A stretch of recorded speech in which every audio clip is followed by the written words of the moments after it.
Assalamualaikum warahmatullahi wabarakatuh. Kembali bertemu lagi dengan teman-teman mahasiswa-mahasiswi Prodi Kesehatan Masyarakat peminatan K3 STIKIM. Kali ini kita kembali membahas tentang kriteria audit SMK 3 sesuai dengan PP nomor 50 tahun 2012. Sebelumnya kita sudah membahas 6 elemen audit dari PP nomor 50 tahun 2012. Sekarang kita masuk ke elemen audit ke-7 yaitu standar pemantauan, dan juga elemen audit ke-8 yaitu pelaporan dan perbaikan kekurangan.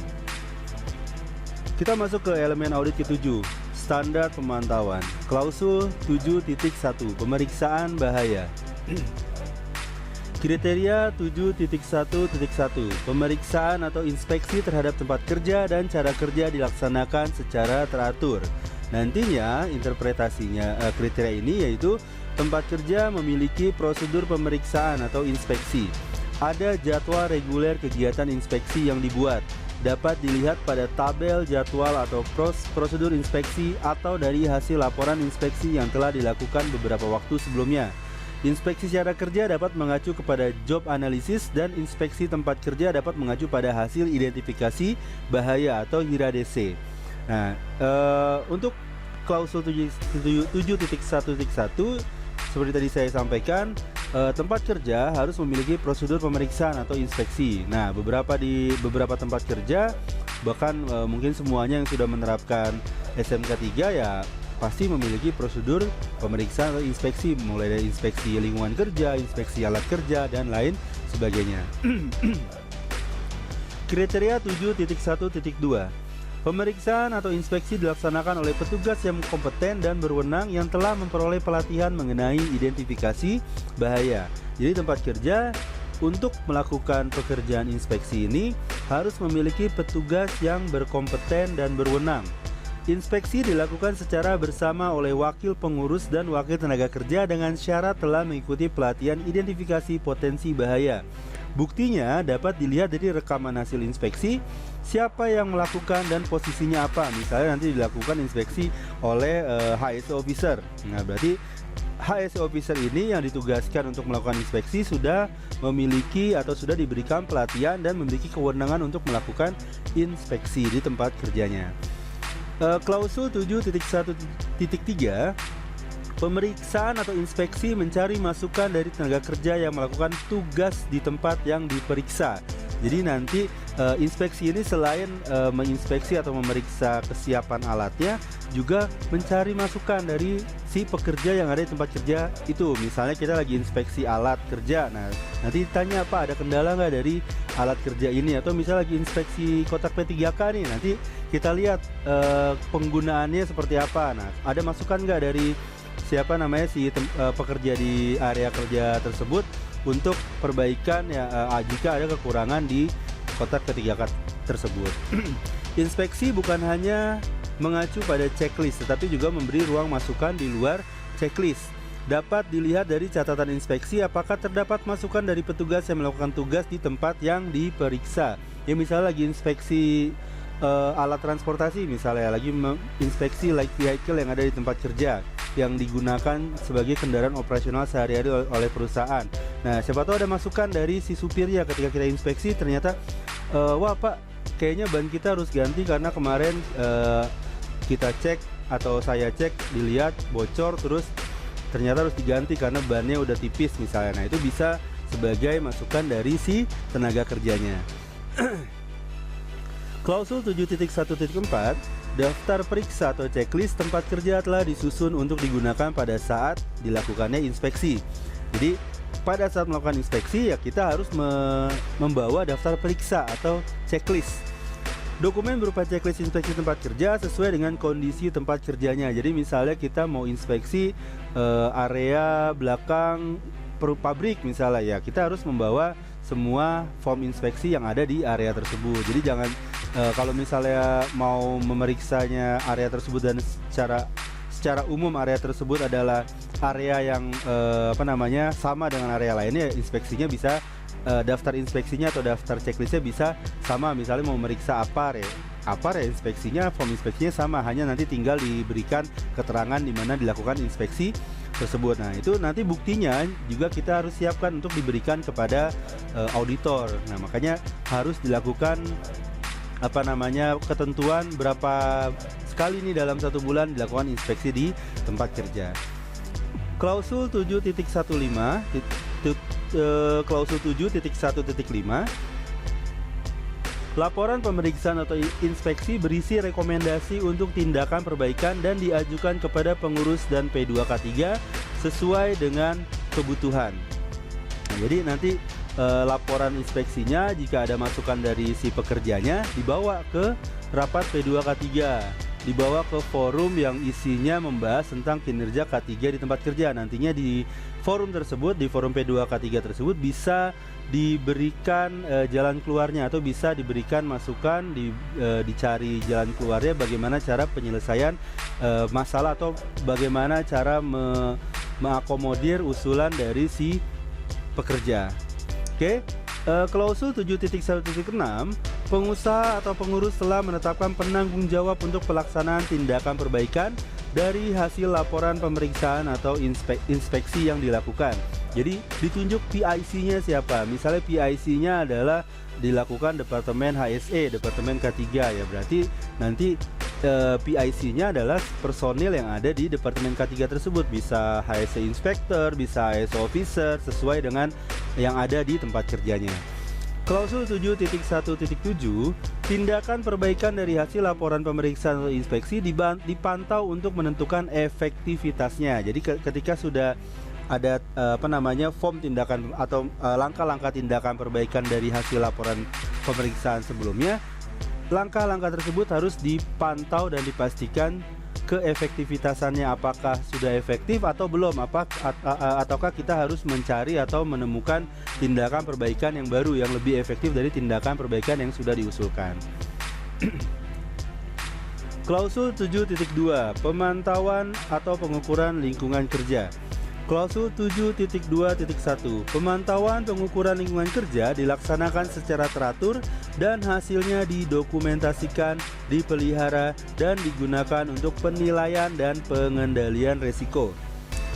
Adanya dokumentasi atau laporan hasil pemantauan lingkungan kerja, interval waktu pelaksananya disesuaikan dengan ketentuan atau standar yang berlaku. Jadi nanti disiapkan bahwa bukti telah dilakukan pemantauan atau monitoring lingkungan kerja. Nah, di checklist juga atau di klasifikasikan juga jenis pemantauannya apa, jenis pemantauan lingkungan kerja kah, jenis pemantauan proses kerja kah, dan lain sebagainya.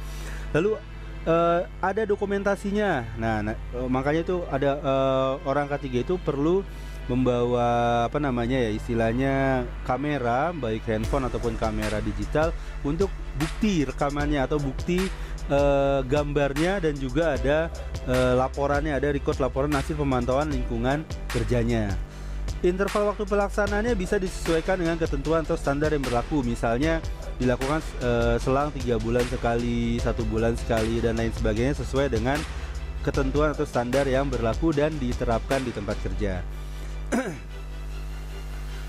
Klausul 7.2.2, pemantauan atau pengukuran lingkungan kerja meliputi faktor fisik, kimia, biologis, radiasi, dan psikologis. Ada ruang lingkup pemantauan atau pengukuran yang dilakukan di tempat kerja. Ruang lingkupnya adalah faktor fisik, faktor kimia, biologis, radiasi, dan juga psikologis. Dipastikan ruang lingkup ini, faktor-faktor ini diperiksa di tempat kerja, diukur dan dipantau di tempat kerja. Nah,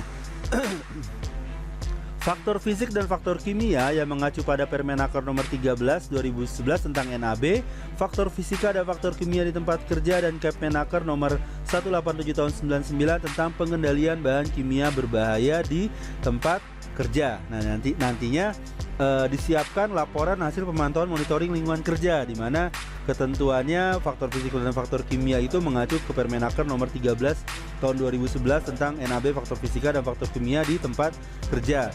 Lalu ada Kepmenaker nomor 187/99 tentang pengendalian bahan kimia berbahaya di tempat kerja, dan PMP atau pengendalian bahan kimia berbahaya di tempat kerja. Nah, Permenaker nomor 13 tahun 2011 ini tentang NAB, faktor fisika dan faktor kimia di tempat kerja juga ada tercantum di Permenaker nomor 5 tahun 2018 tentang K3 lingkungan kerja. Nanti bisa kalian lihat sendiri isinya.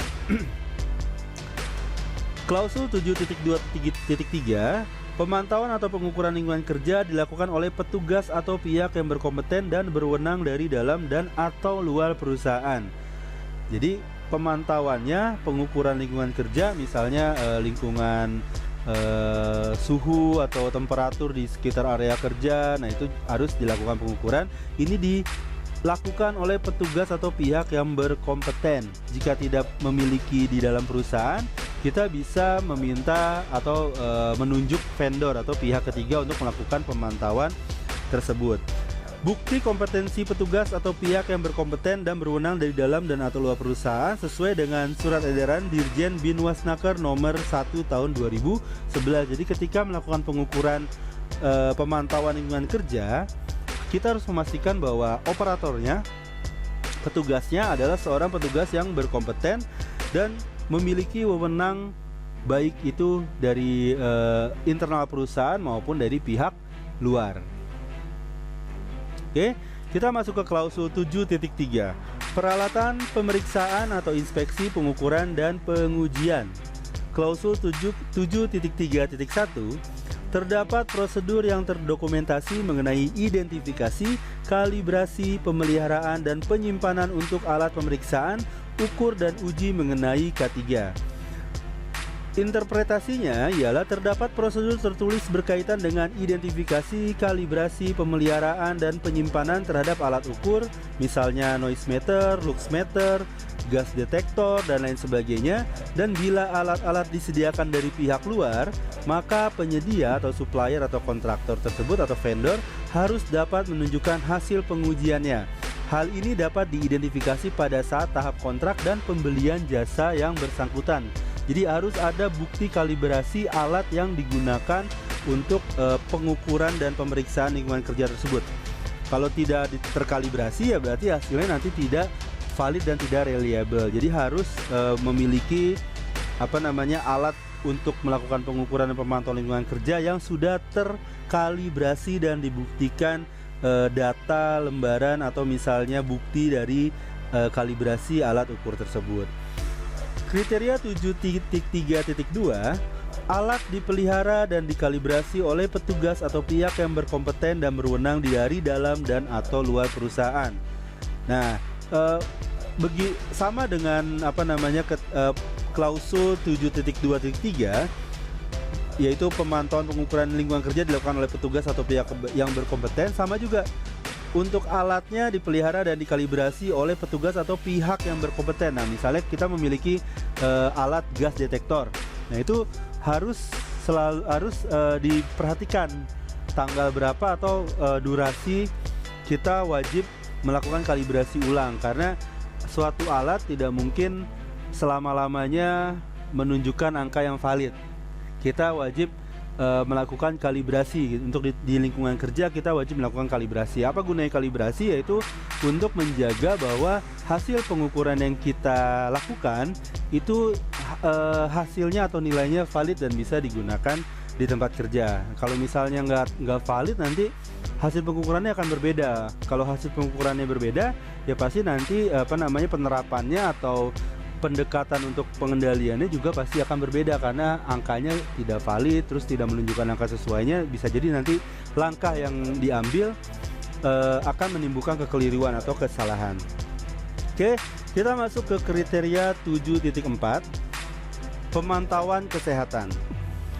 Klausul 7.4.1, dilakukan pemantauan kesehatan tenaga kerja yang bekerja pada tempat kerja yang mengandung bahaya tinggi sesuai dengan peraturan perundang-undangan. Jadi ada pemantauan kesehatan bagi si tenaga kerja.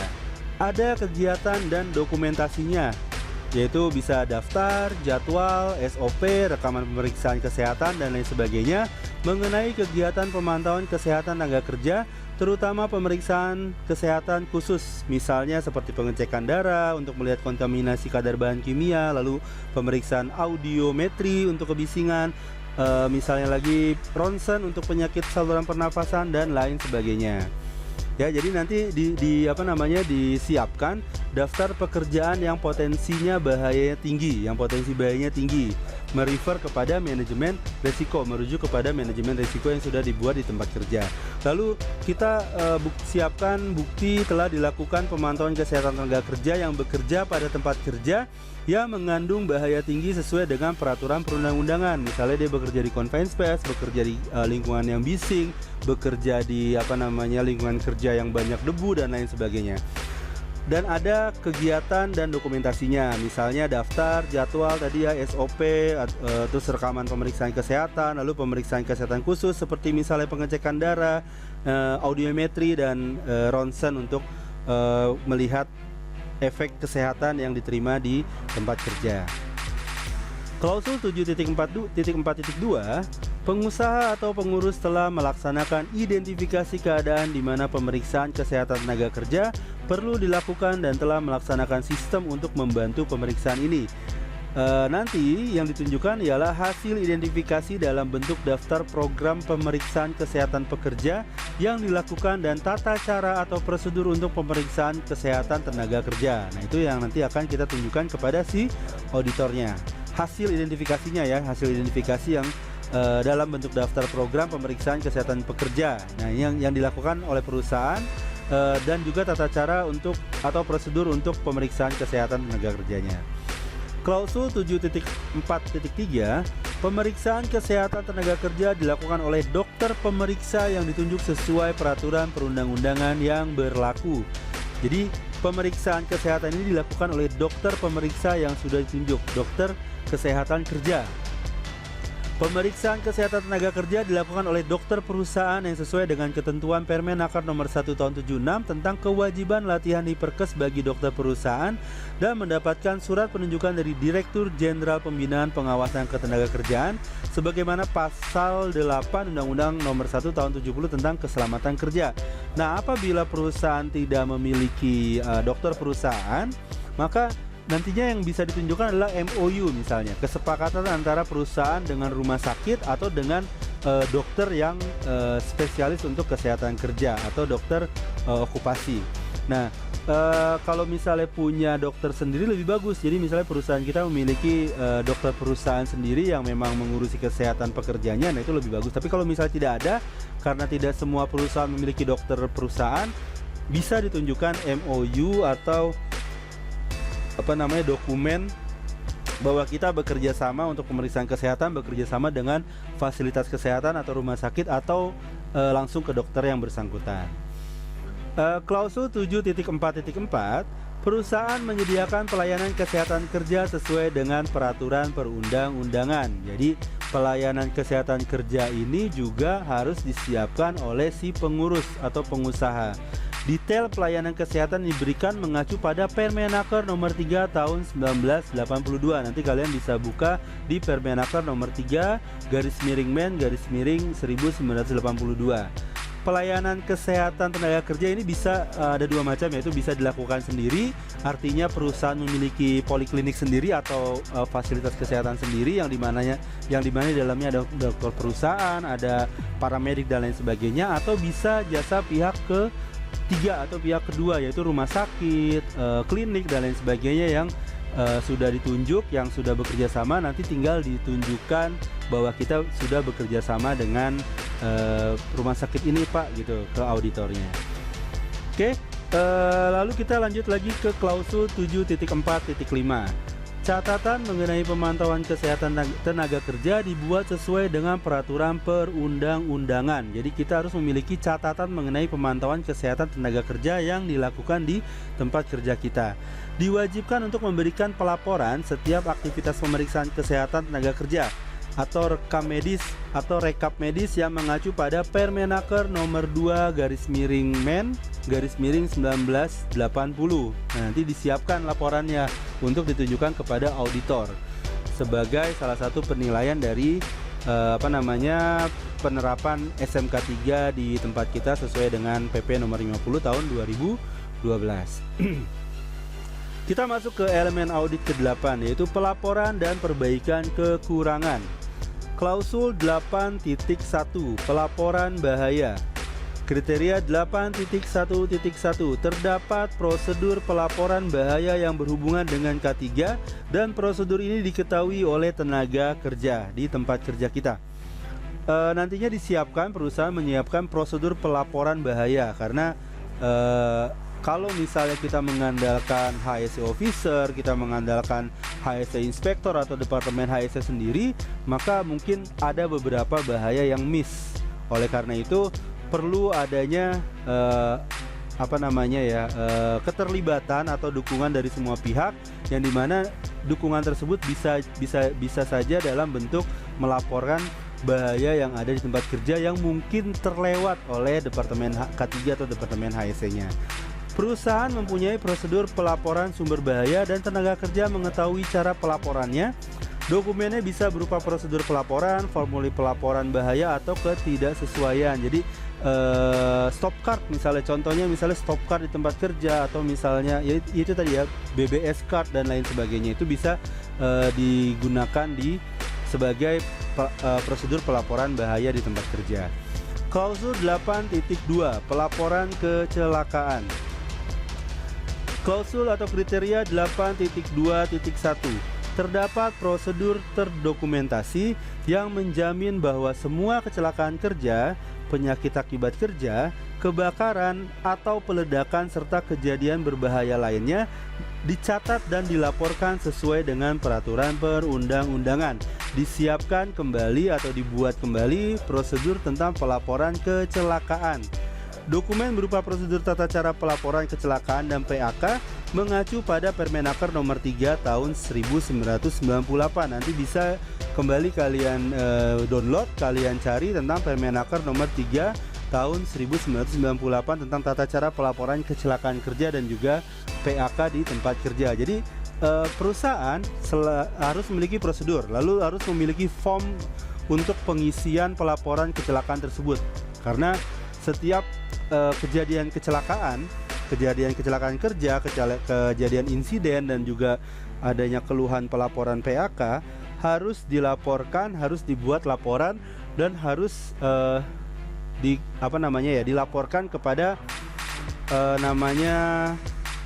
Dinas Ketenagakerjaan atau Disnaker tempat perusahaan tersebut berada. Jadi misalnya kalau perusahaan kalian, teman-teman semua ada di misalnya daerah Bogor misalnya, berarti harus dilaporkan ke Disnaker Jawa Barat misalnya, atau Disnaker Bogor, Kabupaten Bogor dan lain sebagainya. Itu sesuai dengan lokasi atau domisili dari perusahaan kalian masing-masing.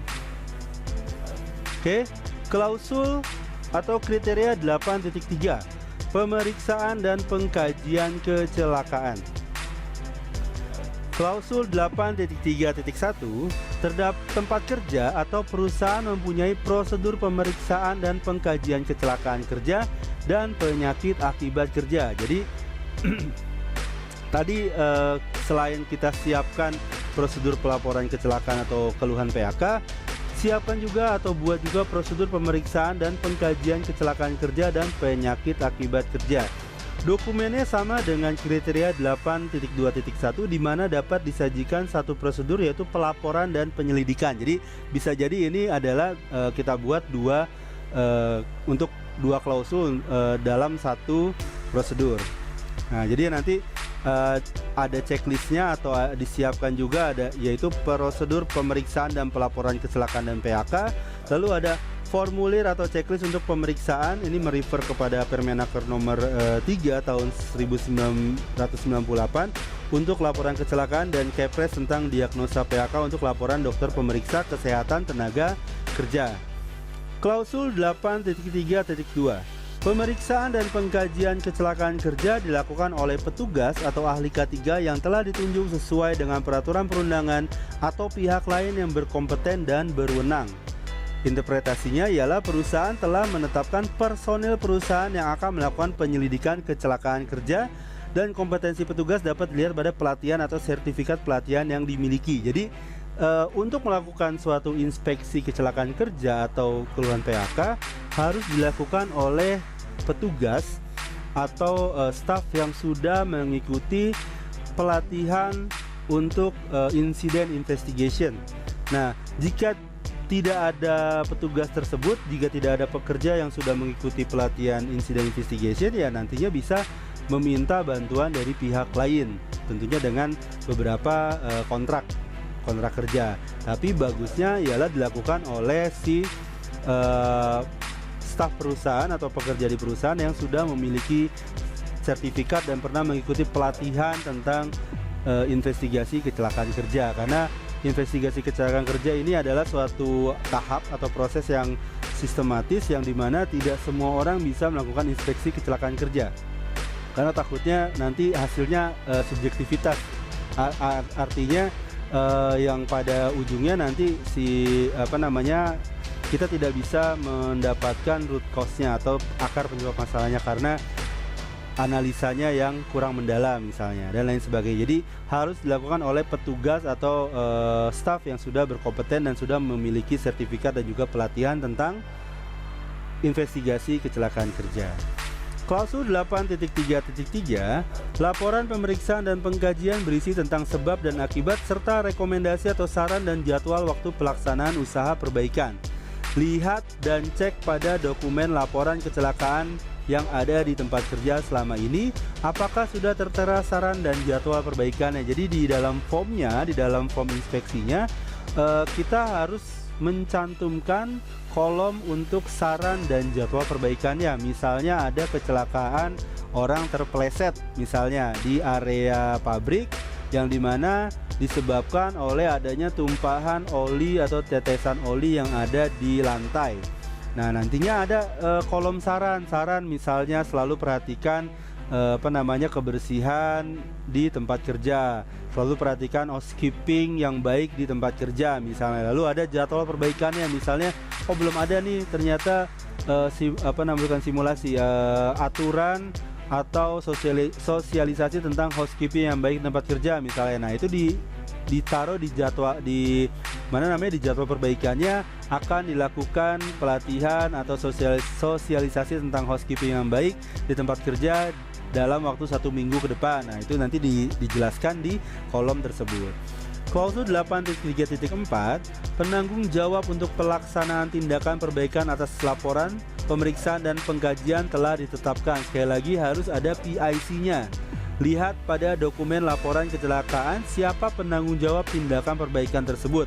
Apakah yang bersangkutan sudah diberi informasi mengenai tanggung jawab tersebut. Jadi harus ada PIC-nya yang memang ditunjuk untuk membereskan atau memenuhi tindakan perbaikan yang sudah ditentukan.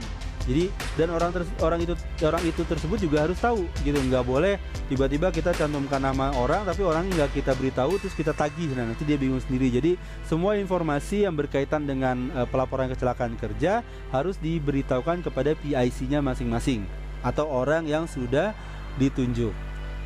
Klausul 8.3.5, tindakan perbaikan diinformasikan kepada tenaga kerja yang bekerja di tempat terjadinya kecelakaan kerja tersebut. Dilakukan verifikasi dengan melihat proses saat penyelidikan dilakukan.